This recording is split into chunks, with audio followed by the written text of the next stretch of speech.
Assalamualaikum warahmatullahi wabarakatuh. Alhamdulillah, we are on the air in the program Men in Nature. Before we continue the discussion,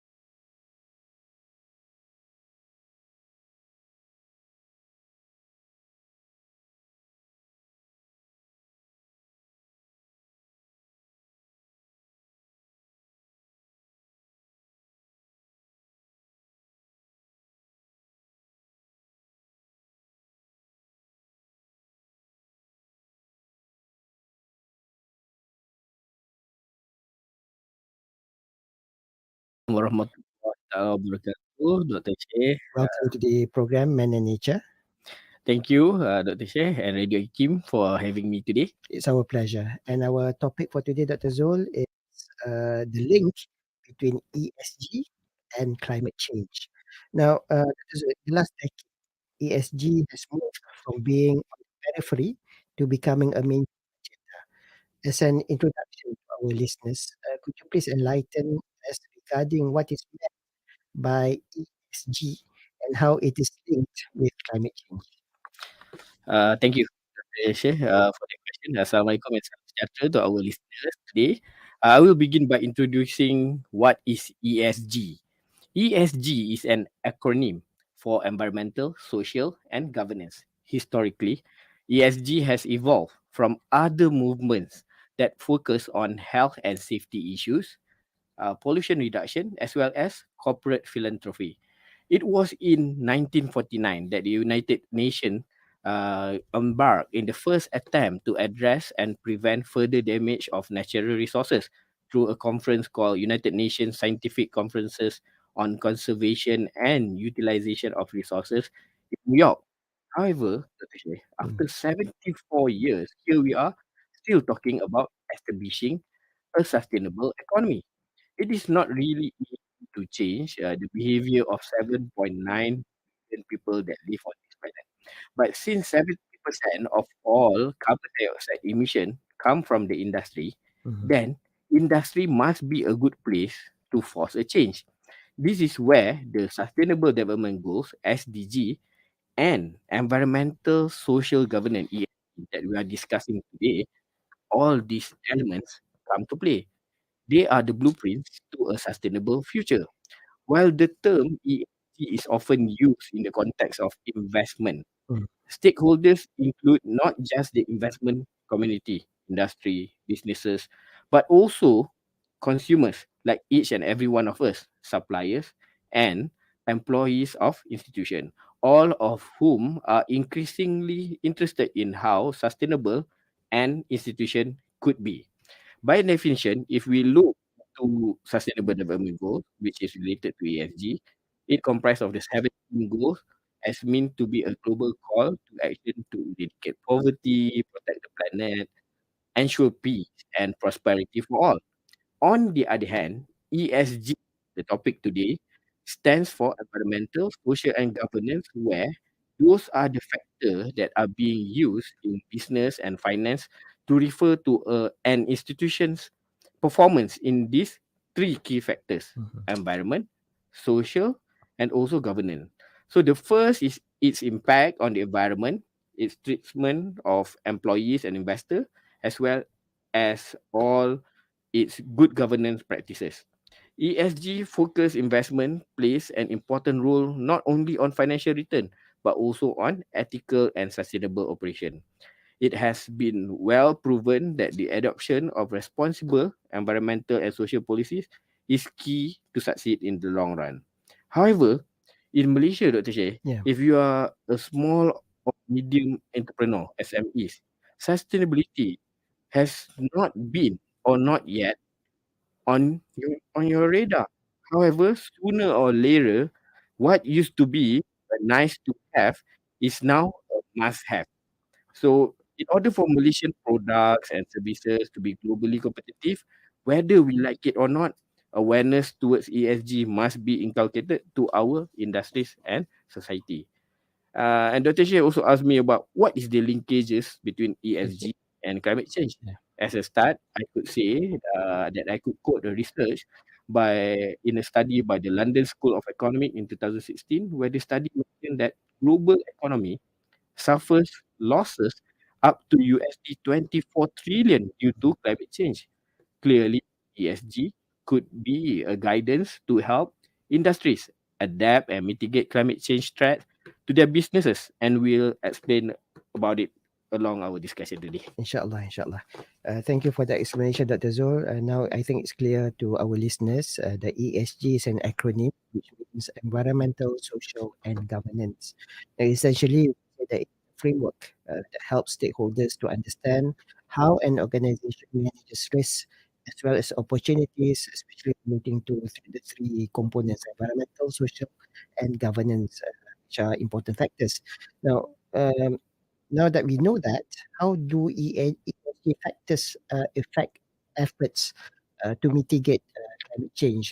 This is a problem that we're facing today, and this is something that I think many people can agree that it's no longer a myth. For today, I think I could share two ways on how ESG could affect the climate change scenario. Mhm. First, it could be used to help prioritize the various climate mitigation strategies that are already in place. As an example, an institution or a company may choose the option to adopt renewable energy or energy saving measures to lower their carbon footprint. Additionally, the company that achieve high ratings in its environmental indexes might be more favorable by the environmentally conscious consumer. Mhm. It should be noted by all of us that younger generation consumers, the millennials, the Gen Zs, are more inclined to support green products according to a research in 2021. And they are currently the largest share of the consumer demographic. So in return, the company will be favored more by the consumers as well as regulators, leading to higher demand for their products and services. In the long run, this will lead to higher investment by the industries toward climate friendly strategies. Secondly, it will change the way any institution or businesses market themselves. When an institution is deemed to be environmentally friendly, or in this case, ESG certified, the institution might be endorsed and might win some green awards, again, leading to higher demand towards their products or services. I believe that when their action towards protecting the environment is being translated towards savings or generating more ringgit and profits, it will get a better buy-in by the industry and businesses. Overall, ESG framework could help the positioning of product and services in the green conscious market and attracts industries to invest more in climate mitigation strategies. In other words, what you're saying is that basically ESG is also a form of branding strategy for companies. But of course, I think we can tell that ESG and also corporate social responsibility or CSR are not only focused on profits, finances, and governance, but also consider people and the planet, hence the E part, environmental. Which is clearly related to sustainability as well as sustainable development. Now, in your opinion, Dr. Zul, could the implementation of ESG practices help to address the challenges posed by climate change? Uh, yes, definitely. Okay. I believe that by implementing environmental, social, and governance ESG practices based on its framework can help to address climate change challenges. ESG practices emphasize the importance of sustainable business practices that take into account environmental impact, social responsibility, as well as good governance. As an example, companies can reduce their carbon footprint through the implementation of renewable energy resources, energy efficient technologies, and sustainable supply chain management. They can also support climate friendly policies and work towards mitigating their impact on the environment. By integrating ESG practices into their operations, companies can play more significant role in addressing the challenges posed by climate change.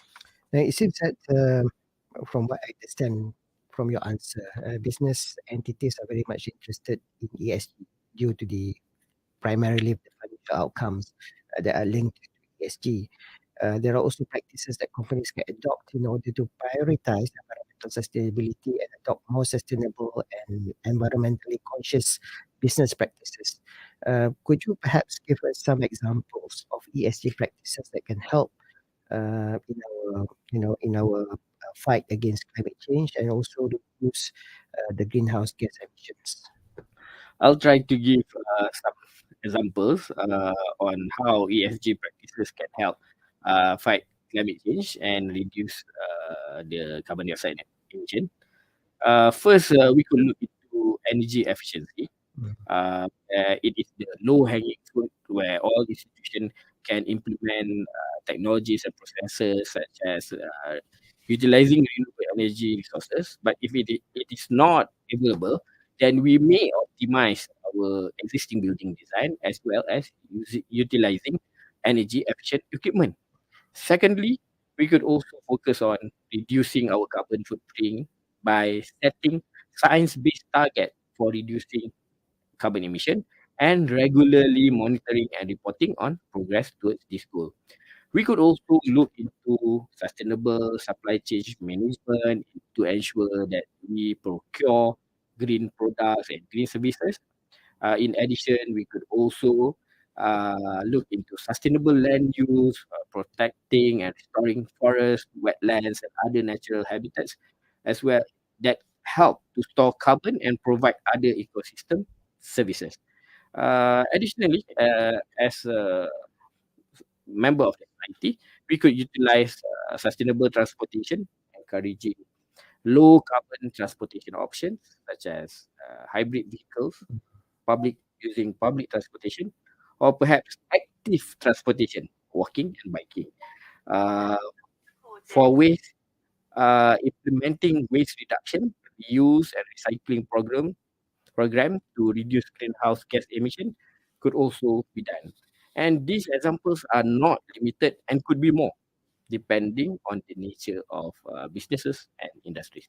We've been talking about businesses and industries, but I was just wondering from your question, from your answer, uh, how is this being implemented at universities? For example, in UM, I'm sure there are efforts and also initiatives to inculcate ESG practices in the context of a university. There are many ESG approaches that are currently being practiced in university, especially University Malaya, Dr. Sheikh.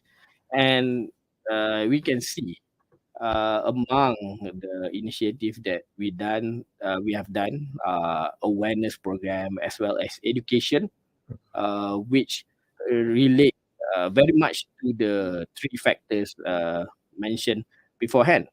And we also embark on the journey to have a sustainability policy so that everybody, all the members of the institution, as well as the public, could rally behind and support so that it will increase the knowledge and understanding toward ESG as well as climate issues so that we can increase the awareness and encourage more practices by the society and the members. So, having said that, I would like to urge members of the society and encourage all industries in Malaysia to prepare and start to participate in this ESG wave, which is globally being discussed. Right. Now you said globally, still have a bit of time. If I may add one or two more questions. Dr. Zul, I forgot to mention earlier that you're also you a Fulbright scholar, just came back from the US. Perhaps you can share with us in terms of ESG, what are the lessons that we can learn from a country like the US, which is, people consider the US to be more developed, and therefore perhaps when it comes to ESG, they are more advanced compared to us. But perhaps you can share some of the lessons learned that we can probably adopt and adapt in Malaysia. Dr. Sheikh, it's true we can say that the United States of America is an advanced country. Mm. But to say that they are currently pioneering the ESG practices, it is actually not very true because they are also in the process of understanding ESG and start to in the very preliminary to start their ESG practices.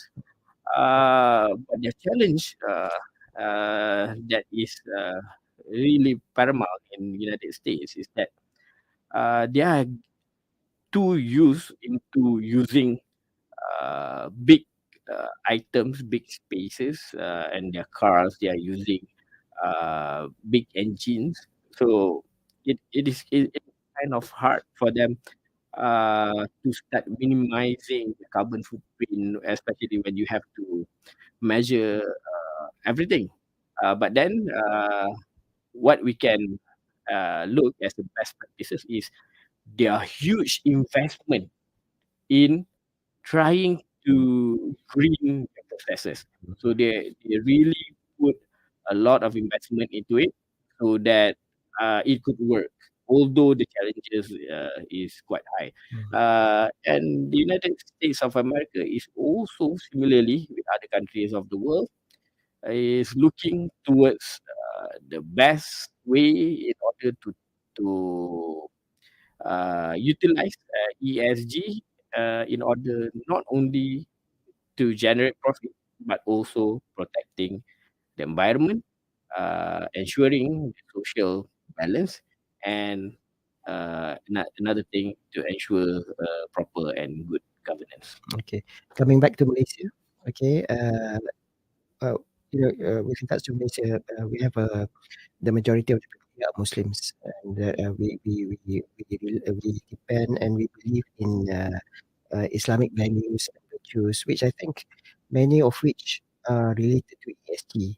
So, in your opinion, how can we perhaps use Islamic values and virtues to encourage people here in Malaysia to practice ESG in whatever that we do in ensuring that we do not make things worse with regards to climate change?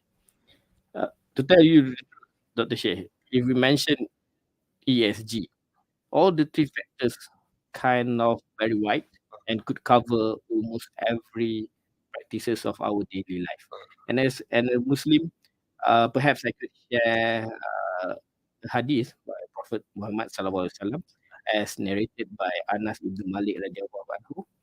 There is none among the Muslim who plants a tree or sows seed, and then a bird or a person or an animal eats from it, but it is regarded as charitable gift. Sahih Al-Bukhari.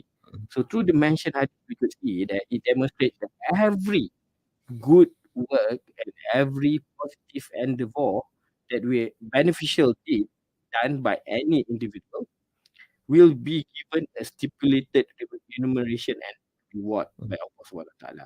Therefore, embarking in this journey could be said in protecting the environment would be impactful and bring us not only profits in the long run, not only monetary gains, but that towards sustainability and also protecting our ummah, inshallah. Inshallah.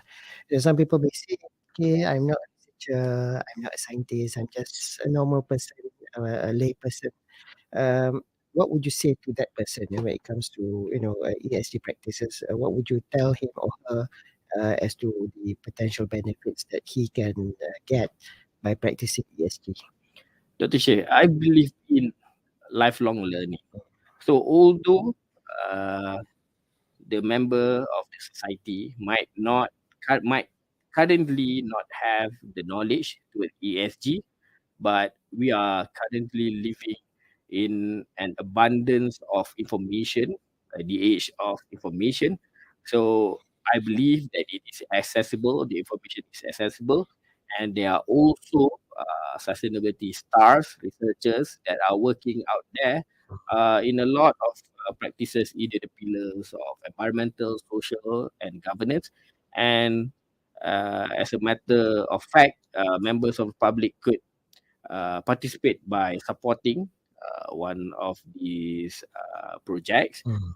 And but first, you have to educate yourself and then choose or embark in all three factors and participate in these ESG practices. Perhaps concluding remark, Dr. Zul, before we end our discussion today.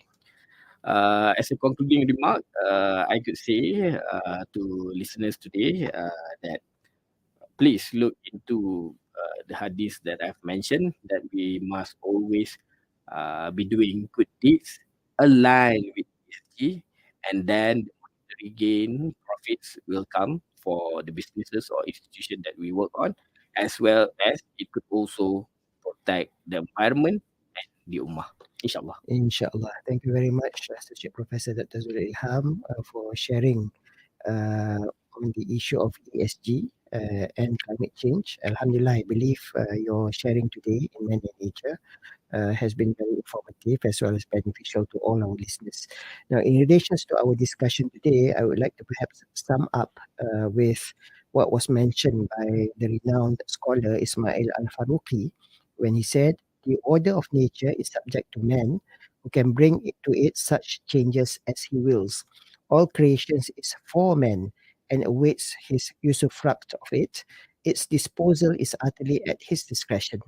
His judgment is the only if efficacious instrument of intervention, but nothing relieves him of responsibility for the whole of creation. Now, ladies and gentlemen, in essence, we can relate what Ismail Al Faruqi said to the issue of ESG. We, as the Khalifa of Allah on this world, has the responsibility to look after the world that Allah has given to us. In the current context, by using the ESG framework, it is a practical way to manage our responsibility to the best of our capability, inshallah. With that in mind, we have come to the end of our program for this week. As such, I would like to again record my sincerest gratitude to Associate Professor Dr. Zul Ilham bin Zulkifli Lubis, Associate Professor at the Environmental Science and Management Program, Institute of Biological Sciences, Faculty of Science, University of Malaya, for gracing Man and Nature this week. This program can be followed either on Radio IKIM or IKIM FM's Facebook page. Please share and forward this discussion with everyone so that the benefits can be more widespread, inshallah. Thank you again, Dr. Zul. I hope to see you again in future editions of Men and Nature, inshallah. Inshallah. That's all that time that we have for this week's edition of Men and Nature.